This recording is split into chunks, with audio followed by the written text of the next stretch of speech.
Well, hello. Hello. Hello to Dr. Professor Ann Schmiesing. And thanks to the wonderful technology of the world, you are at the University of Boulder in Colorado, and I am near Tel Aviv in Israel. It's early morning for you, and it's almost evening for me. And we get to speak for the first time. And we want to thank the New Books Network for this opportunity. I'm Mel Rosenberg, used to be professor, um, and I'm the host of the Children's Literature Channel. And you are a real professor, an active professor, and you specialize in Germanic studies, Scandinavian studies, and you've written this terrific book on the lives of the Brothers Grimm. Um, please hold up your book and wave it all around. All right. And A little bit you've blurry. given Let's see. you hold it exactly where your face is for a minute, and we'll There trick we you into thinking go. it's your face. So here we are, the Brothers Grimm, a biography by Dr. Ann Schmiesing. So Ann, you allow me to call you Ann, and I'll be Mel. Um, it's so great to meet you. And your book was like, wow, it like opened all kinds of vistas for me, and some dark rooms. Um, and we'll talk about everything. Yep. But first, please, a few words about the book and why you All wrote right. it. All right. So, and I'm so delighted to be here. So thank you so much for the invitation. Really looking forward to our conversation today. So the book is the first biography of the Brothers Grimm, full-length biography in English in over 50 years. And in the meantime, um, our understanding of the Brothers Grimm and how they collected their tales and things like that has evolved, has really changed. So part of the impetus to write the book was that over the years, as I've taught the Grimm's fairy tales, as I've given public lectures about the Grimm's, I've often been asked for a recommendation of a biography, and there really hasn't been one that I could recommend, knowing that our understanding of the Grimms has advanced so much. And also, I think the other impetus was just as I've lectured or taught on the Grimms, when audiences find out so much more about the Grimms that they never knew or find their myths about the Grimms dispelled, I think there's an eagerness to discover more about them. So I kind of wanted to write a book to fill in some of those gaps. And I think it's terrific. I mean, as somebody who grew up on some of the Grimm's tales, and uses them, I don't know, subcognitively in everything I write for children, probably. Um, then I found this to an extent mind blowing, and we'll go into the personal, like this terrible anti-Semitic side of them that I might have been cognizant of, but it certainly wasn't when we think about the Grimm's brothers. You don't think about the Grimm's brothers.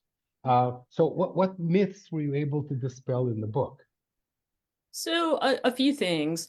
I think on the one hand, there are myths, and they started already in the 19th century. Myths that the Grimms were going out into the fields, going to spinning parlors, actively interviewing peasants and writing down tales word for word. And they Faithfully writing down.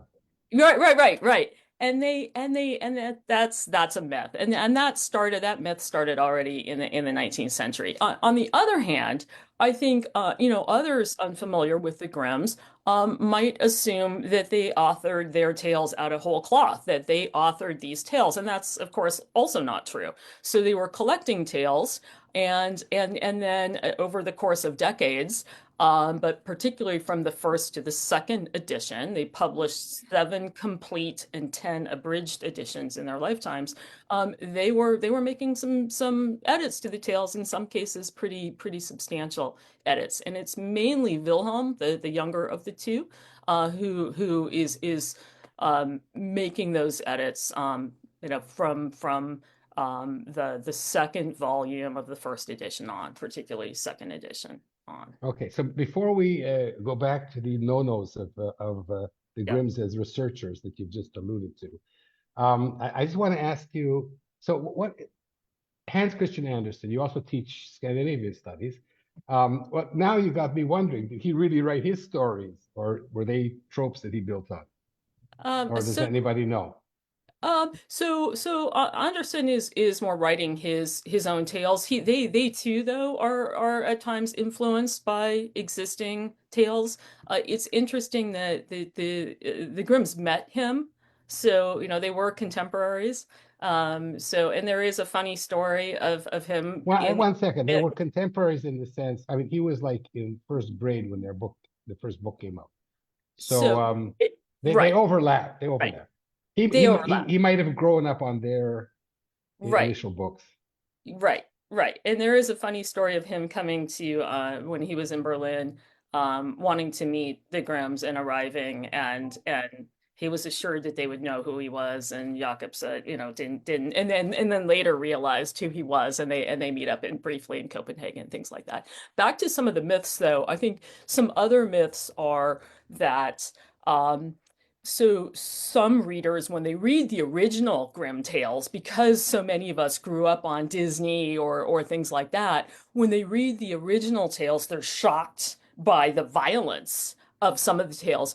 And then I think on the flip side, folks who have heard that their tales are often more violent and gruesome than Disney will also wrongly assume that every tale is horrific and gruesome, and that's also not true. I mean, they were not, you know, horror writers or anything like that, but it is true that their tales are darker, they're more gruesome, and in many cases they themselves are the ones who are adding some of that gruesomeness, some of that violence, not gratuitously. It's not gratuitous violence. It's usually to teach a moral lesson.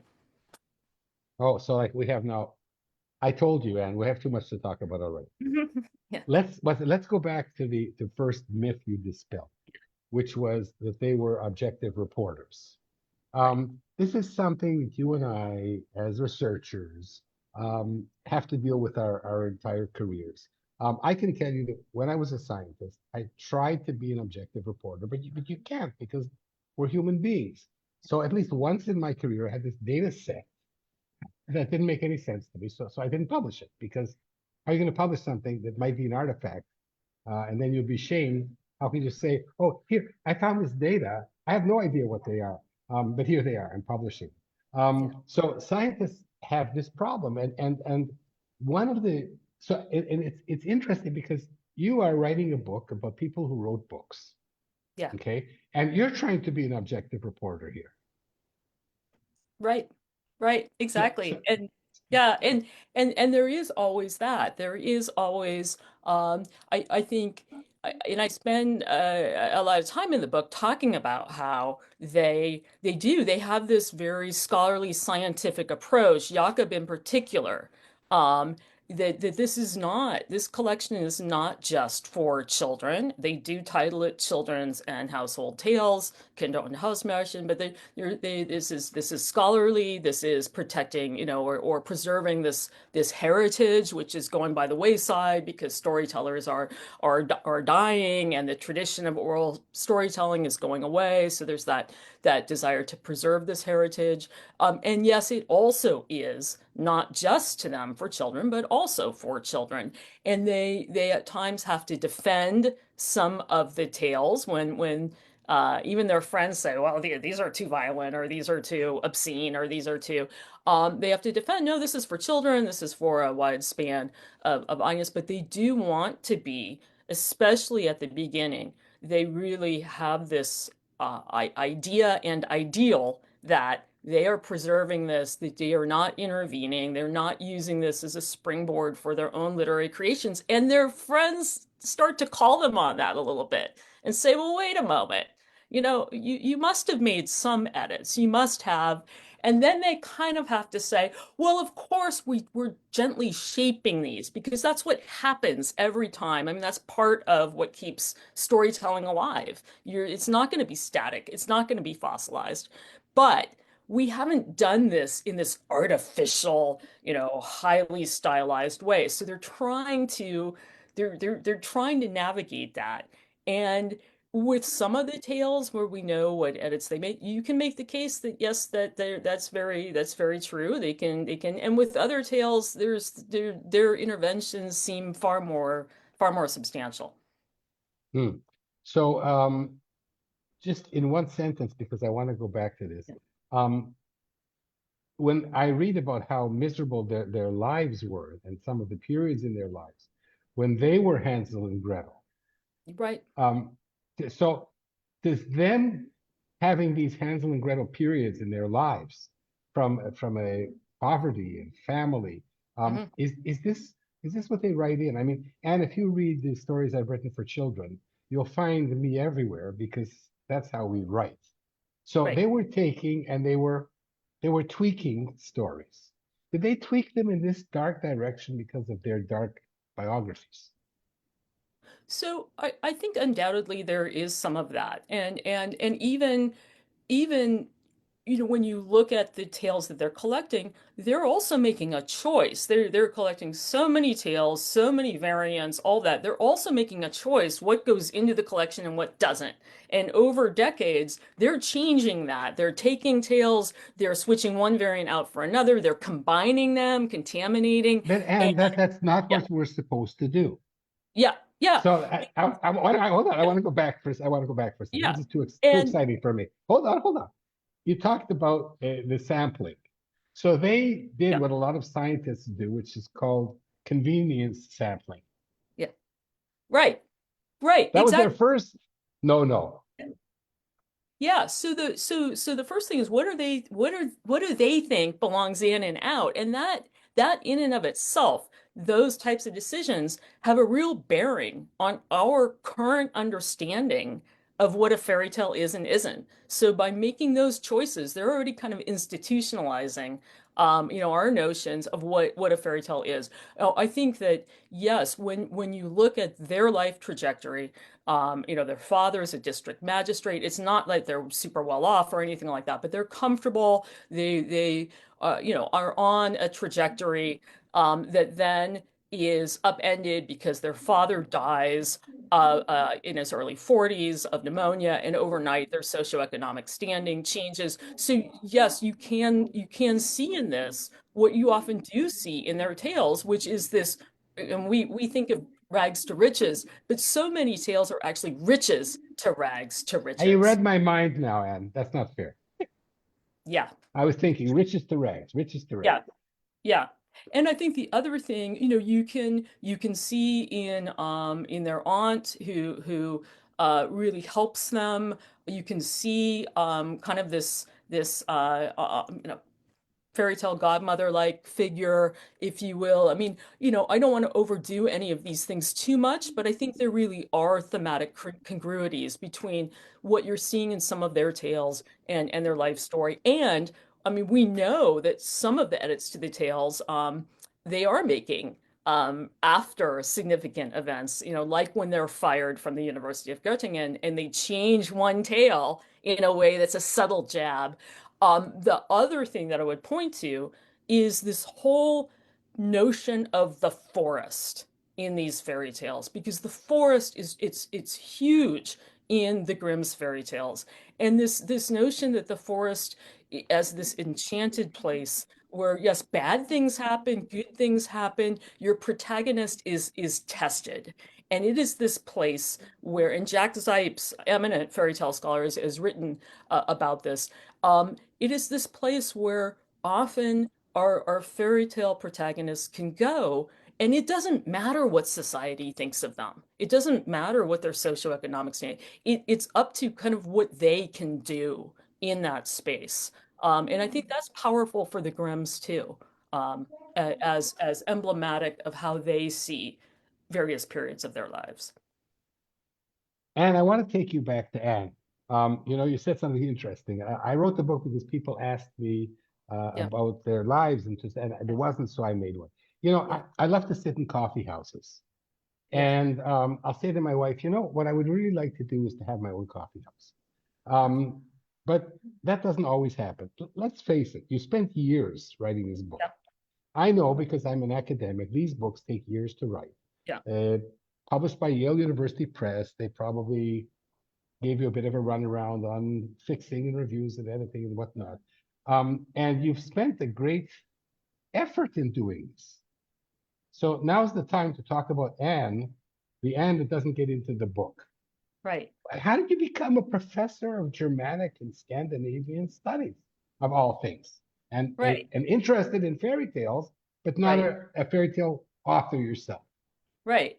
All right. So um, I'll go way back to when I grew up in Southern Oregon, and I was in I don't know, I think it was around fifth grade or something. I was a bit bored in school, and my father had taken German in college, and I remember looking through. He still had some of his college textbooks, and I started looking through his college German textbook, and I thought, wow, this is great. I'd love to learn a language. And as you can tell from my last name, I am a heritage learner. I have German ancestry from way back in the 19th century when they came over to the States. And so it turns out that there was a German woman in our neighborhood who taught evening classes in German. So I started taking classes with her, and then it kind of morphed into I would go over to her house a few days after school, a few days a week after school, and she taught me German. And then about a year after that, after I started that, she took me to Germany with her for the summer because she had a niece who was around my age. And that was great because then I was really immersed, in the language. So fast forward, I decided to do a PhD in German. I have done Scandinavian literature kind of as a second field all along, but I didn't start off focusing on fairy tales. I started off as an 18th century scholar, the Enlightenment, drama, dramatic criticism, and I got into fairy tales through teaching because our department was looking at our curriculum, and we noticed, hey, we don't have a course on the German fairy tale tradition. And I volunteered to develop a course and teach it. Never thought that I would get into researching fairy tales. And I started teaching the course, and I was hooked. I was just engrossed. I thought, wow, there is so much here to teach about, to write about, to learn about. So yeah. And so as a young child, Yeah. were you read to, were you exposed to these stories as a 5-year-old Anne, So I'm sure I or was. maybe the Disney And versions? yeah, I'm sure I was, and definitely, Disney. And but I do remember again through the woman who taught me German. I remember one of the kind of the earliest readers, if you will, that had just different stories in German, with kind of the vocabulary in the back of the book and things like that. One of those earliest readers that she used as she was teaching me had the Grimm tale, How Six Made Their Way in the World. And so I vividly remember reading that, and it's still one of my favorite tales. So, and that's the thing too, I think, once you start learning about the Grimm's tales, you realize that we have this canonical notion of, name the tales that through Disney or other venues are the ones we instantly think about. And then you realize, well, wow, in the seventh and standard edition, there are over 200 tales. There's so many tales we've, by and large, never heard of, and they're fascinating. You mentioned in your book Jane Yolen Right. Yep. and her take Right. on Sleeping Beauty, otherwise known Right. as. Right. Yeah. Briar Rose. And I think that is just a fascinating and really powerful book. So And Jane was just on the interview show a month ago. oh, wonderful. What a small world. So these stories have changed the world. Yep. And well, this is going to be difficult for me to ask, but I was very disappointed to read about their rabid anti-Semitism. Yep. We'll go there in a minute. Yep. When you researched, we're all in love with their famous Mhm. stories, and we're willing to forgive some of the ugly parts. But when it comes to the anti-Semitism, There's no forgiving, no forgetting. Um, Right.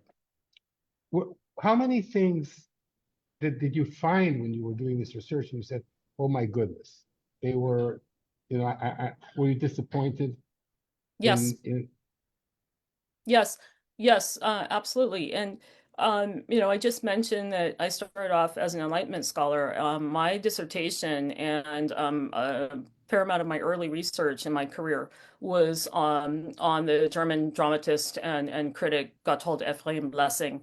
And anyone familiar with Lessing will know that he is very well known for his play Nathan the Wise, Nathan der Weise, where he um, it, he speaks to the need for religious tolerance among Christians, Jews, and Muslims. I mean, this is in the 18th century. He has other writings too. He has a play called Die Juden, the Jews, where he is making so that's from early in his career. He is close friends with Moses Mendelssohn, the philosopher. So where I'm going with this is I think sometimes we want, we do want to say, oh, well, that was a past time and we want to excuse all that. But we have instances of writers like Gotthold Ephraim Lessing, like thinkers who at the time were saying, this is not okay. This and is not you right, allude to this in your book, right. and I'm thinking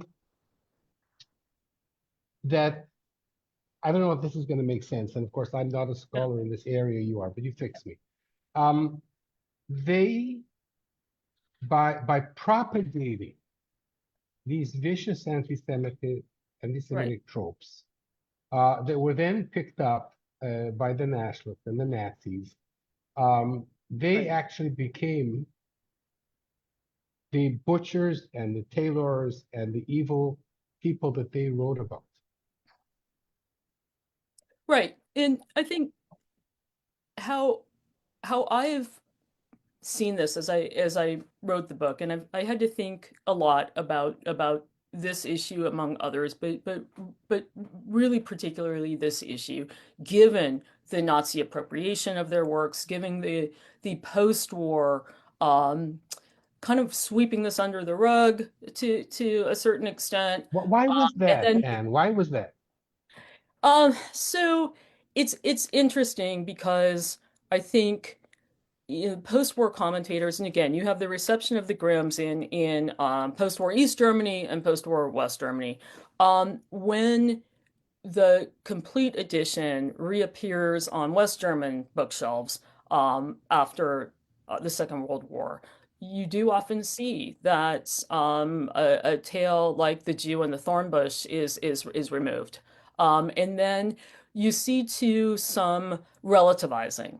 You see, okay, they have anti-Semitic comments in their correspondence, or a couple of their German legends, or These but were these were vicious anti-Semitic right, right, messages in the correspondence that you right. quoted in your book, and That's right. I applaud you for that. Yeah, and so there's at times this relativizing, like, yes, it's there, but it's not as bad as what we see in Clemens Brentano or Achim von Arnim or some other of their friends. Well, yes, that might be true, but that doesn't excuse that we still have these passages in their correspondence, that we still have these tales, and as you mentioned, that the effect of that on perpetuating these anti-Semitic stereotypes, things like that. It's more than that, Anne, because I'm going to talk now from an author's point of view. What we are doing, we're trying to do, is instill a kind of a um, intellectual, philosophical DNA into a young child. I Right. mean, the stories I grew up on, including some of these Grimm tales, so-called Brothers Grimm tales, they didn't write them. Um, these forge your character. Yep. I am the person I am Right. because I grew up on Madeline Right. and Peter Pan. Right. Right. Right. So it's not just a story that you write, Right. in an adult magazine. This is getting into under the skin. Hmm. a people for life. Absolutely. Absolutely. Absolutely. And that's why I think it is very important not to dance around it and to call it out. And I wanted to eh, even in the introduction to the book, um, squarely talk about how there is anti-Semitism in their writings, and then return to that as I talk about German legends, as I talk about their fairy tales, and then also in the concluding part of the book, as I talk about their complicated legacy and this the Nazi appropriation, and I think even backing up before the Nazi appropriation of their works, but also that late 19th century nationalism, the ethno-nationalism. And And they weren't they proto-nationalists? Like right, 40, 60 years before there was a Germany, they were right. the proto, the ultra-Orthodox right-wing proto-nationalists. Yeah, you So can correct me. yeah, I wouldn't see them. I don't see them as right wing national. So what? And the reason why I I'll just before that, I'll tell you why I say that, and then you'll throw me okay, into the go ahead, flames. go ahead. Throw me into the flames with the witch and Hansel and Gretel. Um, because what did they want to do? They wanted to establish a Germanic language, a Germanic dictionary. They were on this route. I'm going to shut up now. Throw me into the fire. So uh, a few things that I see. So the difficulty I think of saying that they correspond, with they're on the right or the left or anything in between, is that when we look at the political context of the time in which they lived, particularly the early decades of the 19th century, it is very difficult to map some of what is happening when you look at the political factions then to map that to the political factions now. And when you look at the post Napoleonic War period, and several scholars have written about this. You're really seeing a blurring of it's very difficult. You can say and I do talk about this in the book. Yes, Wilhelm seems to have been a bit more conservative than Jakob. He's kind of moderate. He's conservative on some things. He's more liberal on others. But this whole notion of conservatism and liberalism, nationalism, notions of the nation, notions of the people or folk, all of that is it's fluid. It's also not directly when we hear some of these terms, we might associate with them some of the things that we think of when we use those terms today. It was a bit different back then. So, for example, for Jakob Grimm, he's really thinking of a people in terms of linguistic boundaries. It doesn't mean that there's no blood symbolism there because there is. He in one of their works, the preface, they're comparing the French who had occupied their part of Germany, they're comparing them to leprosy and saying, okay, we've gotten the scourge out, we've purged. So there are those kind of disease metaphors, blood metaphors, but by and large, he is seeing a people as a linguistic community.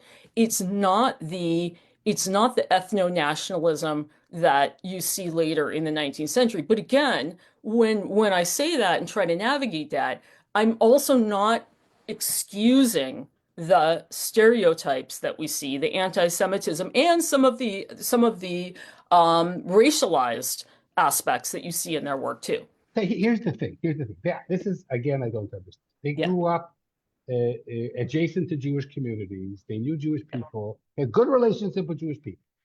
They had bad relationship with French people, and yet the evil monster, blood libel, Right, vicious characters are not French. They're right, Jewish, going back to these right. evil and you have to. That's right. I'm still running into these when I travel to Europe. Yeah. I'm still running into these. Um, people say to me, "This neighborhood is called the counterfeits because Jews." And I say, "Yes, of course, there was a libel in the 19th century, but they're still going to call us, and they're going to say, 'Oh yeah, those Jews.'" Right. And I'm glad that you mentioned that because in their German legends, for example, you do see direct references to blood libel. So those are the types of things that I think it is important when we talk about the Brothers Grimm that we also bring to the fore, that we not treat that as simply a footnote or something that shouldn't be talked about because it there's been much attention in Grimm scholarship to, for example, their stereotypes of women and how their edits really make. I mean, there are several tales where if you look at the versions that they're first working with, and then you compare them to how they edited them, you're going to see women's agency, their empowerment, women's independence go down. You're going to see, and Ruth Boddigheimer has written about this with regard to a tale like Cinderella. Cinderella has much more direct speech early on, and then suddenly, whoa, she doesn't have as much direct speech, and the men now have the direct speech.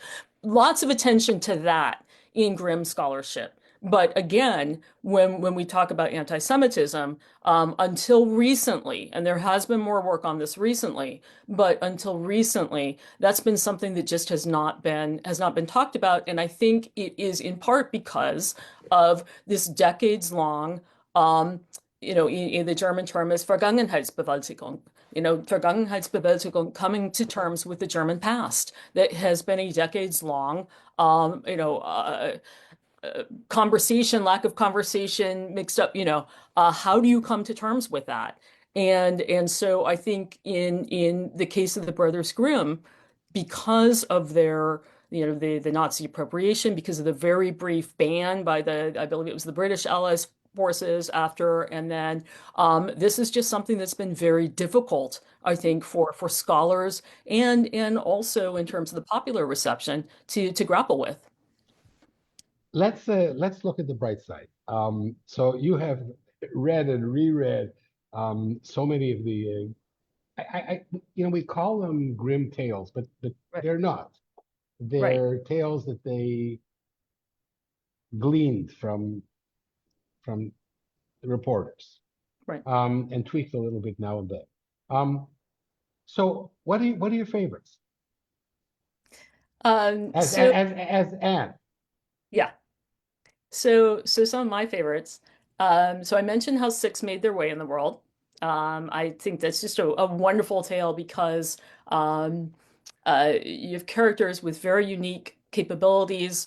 They are marginalized figures. One is a discharged soldier, and they band together and they're able to outsmart a king. So I love that tale. And another tale I really like, although it's one of the violent ones, is Hans My Hedgehog. It's just a fascinating, I mean, a boy who's born half human, half hedgehog. His family shuns him. He goes out in the forest. There are images of him. He plays a bagpipe. He rides on a rooster. I mean, just fantastical images in that story.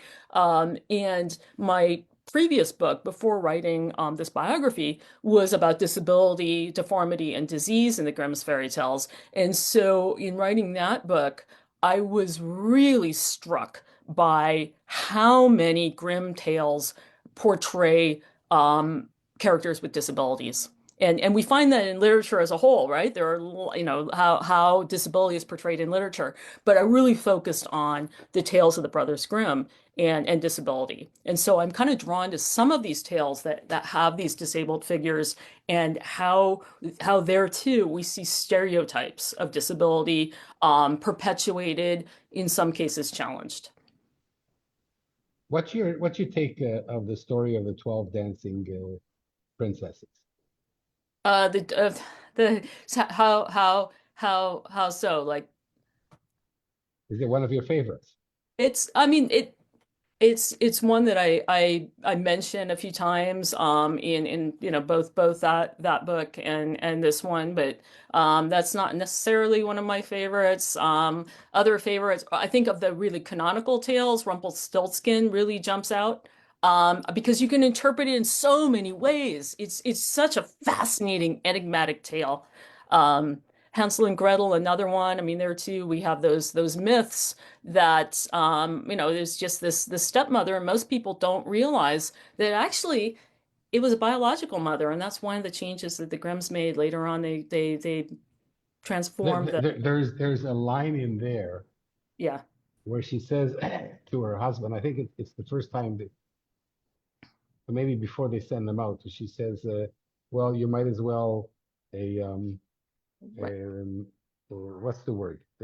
Plane the wood for our coffins. Yeah. We have nothing to eat. If you don't send the kids out, we just might as well prepare our coffins. Yeah, just striking tale, and even the, addition of a reference to their poverty and the plague and things like that. Wilhelm Grimm trying to explain why they would possibly abandon their children, because of course good parents are not supposed to do that. Yeah, so, no, Um, so I'm guessing that there might have been a little bit of an edit there, um, because in a good story you don't necessarily have to stick up for one side or another. The kids, they figure it out themselves. yeah, The right. kids figured out. And I think with that tale too, like so many others that have been in the 20th century, interpreted by Freudian commentators.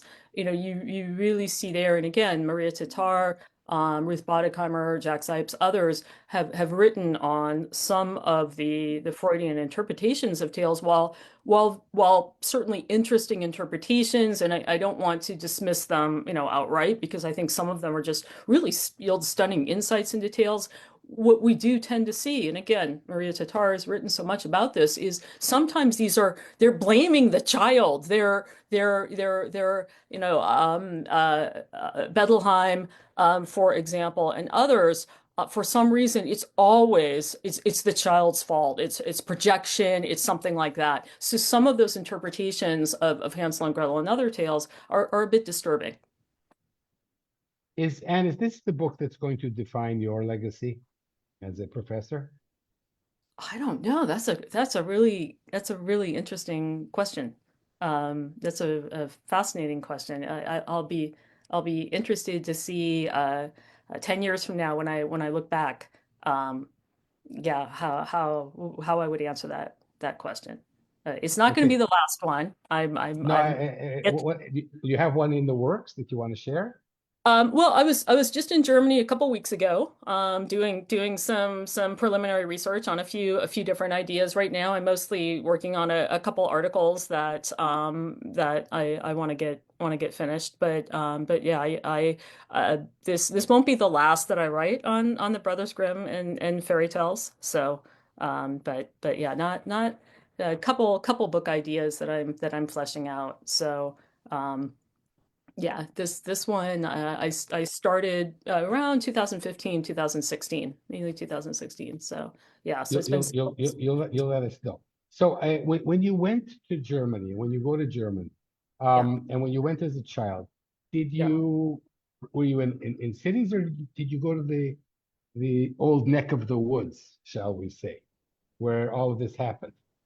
So I didn't start going I to. mean, not where the Grimm brothers wrote, Okay. but where did the stories take place, in these dark little Um hamlets along the river and the forest. I think the first time that I really went to to Hessen was, I mean, I'm sure I had been there before on previous trips, but really spending any time in Hessen was when I was starting to do research for the book. But when I would go to Germany in my teens and 20s, I would spend a fair amount of time because I have some dear friends in the Harz Mountains, and there too, they have a rich fairy tale and folklore legacy in the Harz Mountains. So that's I would definitely count that just beautiful mountains, hiking in the woods, things like that. And again, that folklore that they have in the Harz, which the Grimms knew about as well. So As a scientist, I used to go to a place called Holzminden, oh uh, yeah, and a funny thing because I worked in odors and they had big odor companies, but that is also like it's a fairy tale country. And I Yeah. would stay in this place called Höchstadt. I don't know if I got the name right. And these are like medieval, you walk the streets, it's all medieval, Yeah. or late medieval or whatever. And I used to go there in the winter, and you really do get this Brothers Grimm spooky thing as you walk the streets at midnight and you Right. hear all kinds of sounds. Um, so this has been a fantastic interview. And is there anything that I haven't asked you that I should have asked you?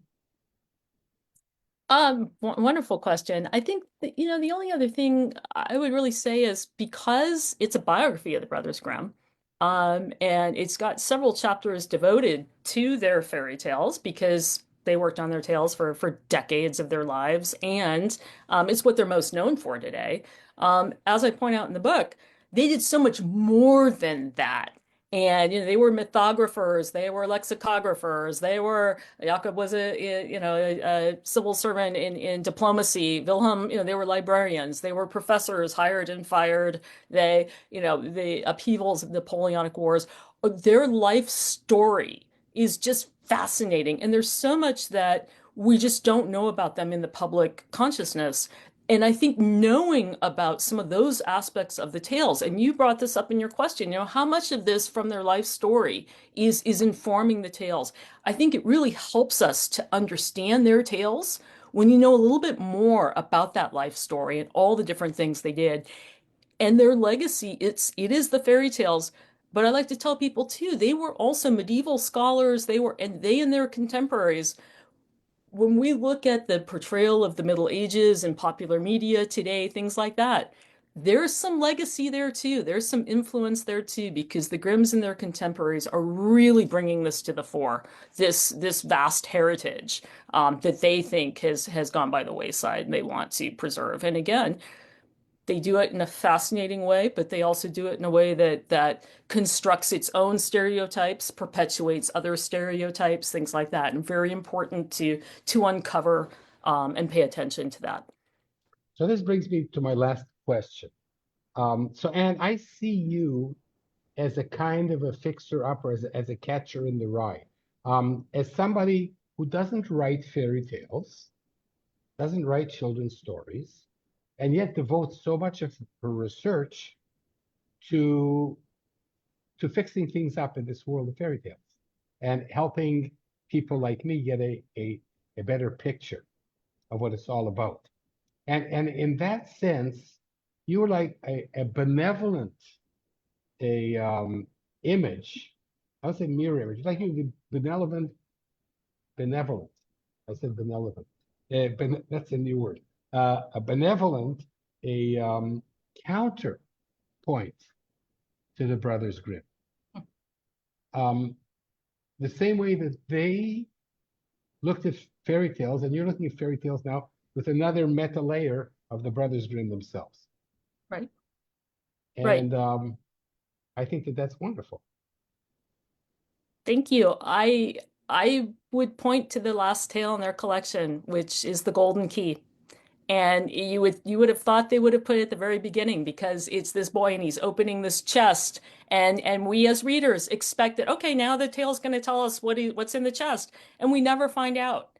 And they purposely put that at the end, I'm sure, and other scholars have written on this too, because they want us to see that as, hey, this is just a small slice of fairy tales, of folklore, what's out there. And I see the same thing with the book I've written. It's a biography of the Brothers Grimm. We haven't had one in English full length for 50 And years, it, but it it's not opens the end. It's not no, it's not the final word. it opens up a million zillion questions. And Exactly. and and my last question for today, and because I want to have you back and talk about more stuff.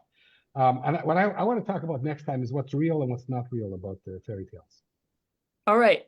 That's going to be a big one. What's real and All what's not right. real about fairy tales. But here's my last question. As an academic, um, we are often not remembered for or our careers don't necessarily take the direction that we planned and were not necessarily remembered for the things that we think are important in their careers. Right. This certainly happened to me. You know, my first paper is my most cited paper. It's a Mhm. little bit of a silly paper. I have a paper where I really discovered something, but nobody cites it. You know, so the Brothers Grimm also have that element, I think, and you're going to correct me now, in a sense that they didn't say this is the important, this is the opus of our careers, you know, is to collect all these fairy tales. They were doing it for other reasons. Your comment.